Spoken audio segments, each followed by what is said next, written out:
Ça fait un petit moment que l'iPhone 15 Pro est sorti, il est donc temps pour moi de vous en parler après ces quelques mois d'utilisation. Ça fait quelques mois déjà, je vous l'accorde, mais je préfère toujours prendre mon temps lorsque je teste un produit comme celui-ci, puisqu'il y a des mises à jour, il y a des petites choses qui sont corrigées, des fois il y a des bugs quand les appareils viennent tout juste de sortir, donc voilà, c'est pour ça que je préfère un petit peu attendre, prendre mon temps, voir un petit peu ce que ça vaut avec plusieurs mises à jour, et ensuite vous donner un avis concret. Et comme d'habitude avec ce 15 Pro, on refera une autre vidéo tout juste avant la sortie de l'iPhone 16 Pro, pour vous dire ce que j'en ai pensé un an après, donc si jamais ce type de vidéo vous plaît, n'hésitez pas à vous abonner. On rentre sans plus tarder dans le vif du sujet en commençant par le design. Deux changements cette année qui s'observent assez rapidement lorsque l'on voit l'iPhone. Le premier, c'est que déjà on va retrouver des bords beaucoup plus arrondis qui font beaucoup moins tranchants que les années précédentes, et franchement en termes de prise en main c'est beaucoup plus agréable que ce que l'on avait les années passées. Et en plus de ça, on a un changement de matériau puisque on passe de l'acier inoxydable à du titane. Alors ça pourrait paraître anodin dit comme ça, mais ça a plusieurs conséquences. La première, c'est que déjà l'iPhone est quand même beaucoup plus léger puisque on perd 20 grammes sur un total de 220, on passe je crois à 200 grammes, ce qui est du coup énorme quand on voit la masse totale de l'appareil. Mais surtout, celui-ci prend carrément moins les traces de doigts et c'est beaucoup plus agréable. Par contre, là où j'avais un petit peu peur, c'était en ce qui concerne la durabilité justement de ce titane, puisque on le savait, l'acier inoxydable c'était quand même vachement durable, on pouvait faire tomber l'iPhone sur du gravier, sur du carrelage, tout ce que vous voulez, on avait au mieux des petits scratchs, et personnellement pour avoir pris mes iPhones sans coque quasiment tous les ans depuis qu'il y a de l'acier inoxydable, je n'ai jamais eu aucun souci, et du coup là avec le titane, eh bien, je me suis dit nouveau matériau, obligé de recommencer l'expérience, eh bien il y a eu quelques chutes et finalement il endure très bien les chocs. Comme vous pouvez le voir, il y a de très légères égratignures sur le dessus, sur le dessous absolument rien à signaler, et franchement bon, après je me suis pas amusé à faire des ricochets avec non plus, mais pour l'avoir fait tomber 2-3 fois sur du parquet, sur du carrelage, franchement il tient plutôt bien. Vu qu'on parle de durabilité et de design, parlons un petit peu de l'écran, on va simplement parler de la durabilité ici, et il est je trouve lui aussi beaucoup plus durable que celui qu'on avait les années précédentes, puisque les années précédentes sur le 15 Pro, je trouvais qu'il y avait des fois des petites rayures qui apparaissaient comme ça sans forcément de raison valable, alors que mon iPhone je le mets juste dans ma poche et je ne le mets avec rien d'autre, pas avec des clés, pas avec mon portefeuille, rien du tout, et c'est pareil dans le vide-poche dans la voiture, donc j'étais un petit peu surpris. Et là cette année avec ce 15 Pro c'est moins le cas, donc pour autant le traitement du verre n'a pas drastiquement changé, mais voilà, je tenais à vous le partager également. Cette année, l'autre nouveauté, c'est que ces iPhones se rechargent en USB-C, et ça tombe bien car cette vidéo est sponsorisée par Ugreen. Vous les connaissez peut-être, ils font énormément d'accessoires pour vos appareils tech en général. Ils font des câbles en nylon tissé, des hubs de chargement, ou bien encore des batteries externes qui peuvent charger en MagSafe et en USB-C. Bref, il y en a vraiment pour tout le monde, mais l'objet dont j'aimerais vous parler aujourd'hui, c'est le Nexode Pro que j'ai juste ici. C'est en fait un tout petit chargeur que vous allez venir brancher directement sur une prise de secteur, et une fois celui-ci branché, eh bien vous allez avoir un port en USB-A et deux ports en USB-C, et surtout cet appareil pourra vous délivrer jusqu'à 65 watts de puissance, ce qui permettra par exemple de recharger un MacBook Air de 0 à 70% en l'espace d'une heure. En plus de ça, il est équipé de la charge intelligente pour bien répartir l'énergie si jamais vous avez plusieurs appareils qui sont branchés en même temps, et bien évidemment vous avez une gestion de la température à l'intérieur pour éviter que le chargeur ou bien vos appareils ne puissent surchauffer. Donc encore une fois, c'est des accessoires qui sont très pratiques, notamment quand vous voyagez, puisque du coup vous avez juste à prendre ça, vous prenez un câble et vous pourrez recharger tous vos appareils en 65 watts. Si jamais vous avez besoin, vous pourrez même en charger jusqu'à 3 en même temps. Donc franchement, c'est très pratique. Et en plus de ça, comme toujours chez Ugreen, ils sont tous livrés avec plein de petits adaptateurs secteurs. En tout cas, merci à Ugreen d'avoir sponsorisé la vidéo. Toutes les infos seront dans la description. Donc niveau design et durabilité, pour moi, c'est un grand oui. Et ça va venir un petit peu contrebalancer ce que je pense du bouton action. Fini le mute switch qu'on avait sur l'iPhone de première génération jusqu'à l'année dernière. Et bonjour au bouton action. Dans l'état actuel des choses, je n'aime absolument pas le bouton action pour plusieurs raisons. La première étant qu'à l'heure actuelle, il est aussi utile que le bouton Bixby qu'on avait à l'époque sur les téléphones Samsung. Puisque c'est très bien, on va pouvoir lui assigner différentes actions, comme par exemple la lampe torche, l'appareil photo, le traducteur, ou même des choses encore plus cool via le raccourci. Mais ce qui pour moi ne fait aucun sens, c'est que ce bouton ne serve qu'à faire une seule action. En effet, une fois qu'une action est configurée, on ne pourra pas en mettre d'autres. Et je trouve ça vraiment dommage de ne pas en tirer profit, puisqu'on pourrait par exemple dire avec un appui prolongé on redémarre l'iPhone, avec deux appuis rapides on va pouvoir allumer la lampe torche, avec un seul on pourrait déclencher l'appareil photo. Bref, on pourrait assigner plusieurs actions en fonction de la pression ou en fonction de la durée de celle-ci. Donc à voir un petit peu comment ce bouton action va évoluer dans le temps, mais encore une fois, dans l'état actuel des choses, je suis vraiment pas fan, surtout que par exemple, pour moi je sais qu'on a la lampe torche ainsi que l'appareil photo directement disponible sur l'écran de verrouillage.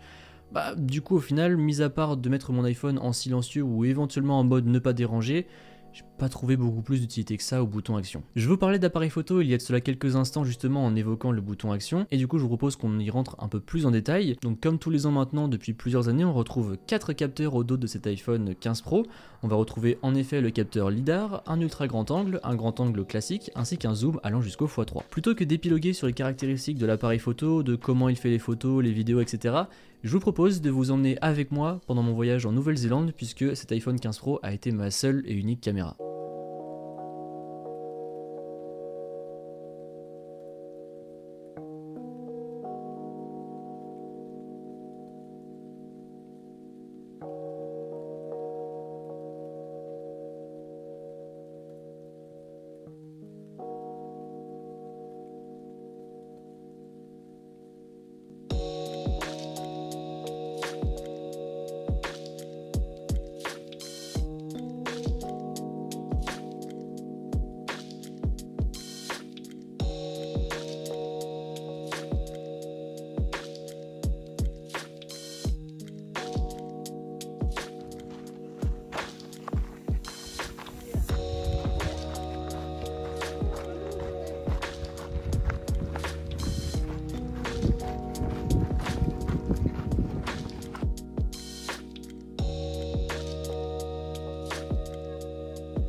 Comme vous avez pu le voir, j'ai alterné entre photos et vidéos. Il faut savoir qu'absolument aucune des photos ou aucune des vidéos n'ont été retouchées pendant ce voyage. Et donc forcément, cet iPhone fait d'extrêmement beaux clichés et de très belles vidéos.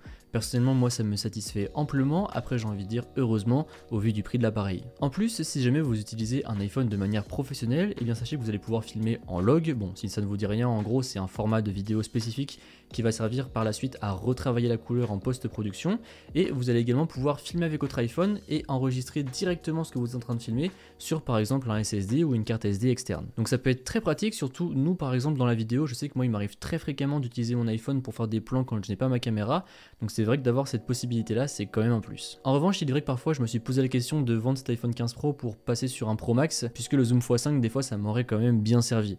Après je me suis dit que bon, mis à part la batterie et le zoom x5, il n'y avait pas énormément de différence entre les deux, et j'aime pas spécialement l'encombrement du 15 Pro Max, c'est pour ça que cette année je suis resté sur le 15 Pro. D'ailleurs la batterie, parlons-en, et pour moi c'est tout à fait similaire à ce qu'on avait sur un iPhone 14 Pro, vous tiendrez largement vos journées, que vous soyez en utilisation intensive ou en utilisation modérée. Après il faut savoir qu'en utilisation très intensive, il faudra mettre un petit coup de recharge en fin de journée, début de soirée, si jamais par la suite vous comptez ressortir la nuit. Personnellement ça m'est déjà arrivé de commencer des journées assez tôt, vers 7-8 heures, d'utiliser mon iPhone assez intensivement tout au long de la journée, puisque beaucoup d'appels, pas mal de réseaux sociaux, de mails à faire, etc. Et n'étant pas chez moi, j'avais aussi besoin du GPS. Et c'est vrai que du coup, vers 16-17 heures, eh bien, on se retrouve à 20-30%. On se dit que ça va être un peu juste pour finir la soirée. Donc dans ces cas-là, un petit coup de charge vers 19-20 heures. Et puis on est bon, mais il faudra tout de même le noter. Comme je vous le disais, parfois il m'arrive de finir les journées avec 30% d'utilisation et parfois avec simplement 1 ou 2%.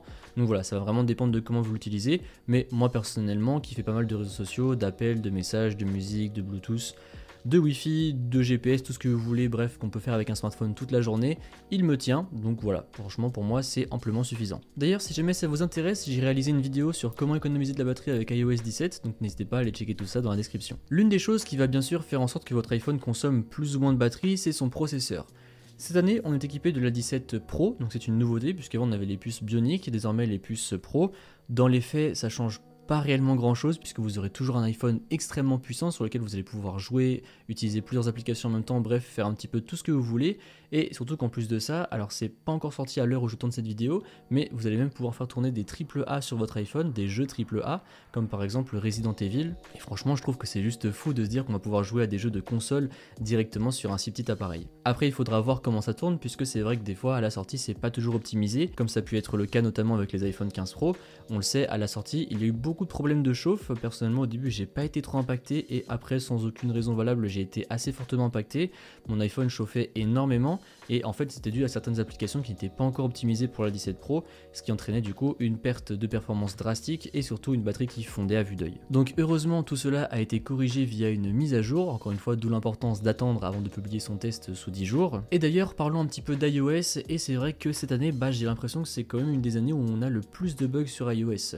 À chaque fois, tous les ans, on nous dit ouais, la prochaine version ça va être la meilleure, il n'y aura jamais de bugs, etc. Et au final, je trouve que c'est un petit peu sur le déclin depuis plusieurs années maintenant, surtout quand je vois les progrès que fait Android. Je trouve ça un petit peu dommage, puisque on nous promet plein de fonctionnalités, certaines ne sortent pas ou sortent en retard, et la plupart du temps, quand elles sortent, elles sont pas toujours optimisées. Et vous le savez, depuis maintenant plusieurs années, je fais pas mal de vidéos sur les mises à jour qu'il y a sur iPhone, et c'est vrai que finalement, de plus en plus de fois, je trouve qu'il y a pas mal de bugs. Par exemple, moi, je sais qu'à l'heure d'aujourd'hui, j'ai encore pas mal de bugs avec mon 15 Pro, malgré le fait que j'ai attendu quelques mois avant de faire la vidéo. Par exemple, je sais qu'au moins 2 à 3 fois par jour, je suis obligé de me mettre en mode avion pendant quelques secondes et l'enlever, sinon mon iPhone ne capte plus sans aucune raison valable. Et pour avoir testé avec d'autres smartphones Android notamment, je n'ai jamais eu ce problème, donc ça vient pas de ma SIM ni de l'opérateur, c'est directement lié à l'iPhone. Et dernier point qu'on n'a pas abordé, c'est bien sûr l'écran. Alors très peu de changements cette année, puisque finalement on retrouve toujours la même taille d'écran, toujours les mêmes technologies, donc après c'est un petit peu subjectif, puisque les écrans d'Apple sont un peu moins vifs par exemple que ceux qu'on peut retrouver chez Samsung, mais ils sont du coup un peu plus proches de la réalité,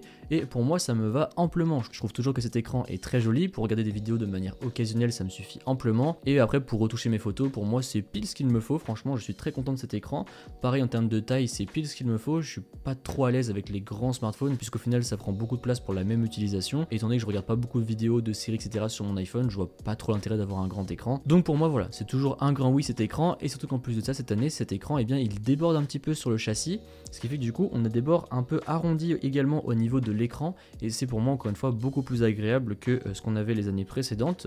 Et après en termes de durabilité, comme je vous le disais tout à l'heure, franchement il tient nickel, donc pour moi cet écran est une réussite. Et bien sûr on a toujours le Dynamic Island qui va servir à abriter le Face ID, et qui va également servir à vous mettre vos applications en cours d'utilisation, comme par exemple la musique, lorsque vous êtes dans un appel, etc. Bon, conclusion sur cet iPhone, je suis un petit peu mitigé, mais pour une raison qui m'est assez propre on va dire. Si jamais vous recherchez un iPhone et que actuellement vous avez un 11 voire un 12 Pro, et que vous vous dites tiens pourquoi pas changer, bien sûr cet iPhone 15 Pro sera un excellent produit pour vous, puisque vous aurez énormément de nouveautés, notamment sur la partie photo, la partie design, l'USB-C, le Dynamic Island, des performances qui vont être drastiquement meilleures, la batterie également. Bref, vous aurez un iPhone du coup meilleur dans la globalité. En revanche, moi qui teste les produits tous les ans pour pouvoir vous en parler, car c'est finalement mon métier, finalement je m'ennuie un petit peu. Tandis que chez Android par exemple, si on s'ennuie dans une marque, on peut très bien switcher sur une autre marque pour se dire tiens on va avoir ça en plus, ça va être différent, bon ça va être un peu moins bien, bref on va pouvoir tester, comparer, etc.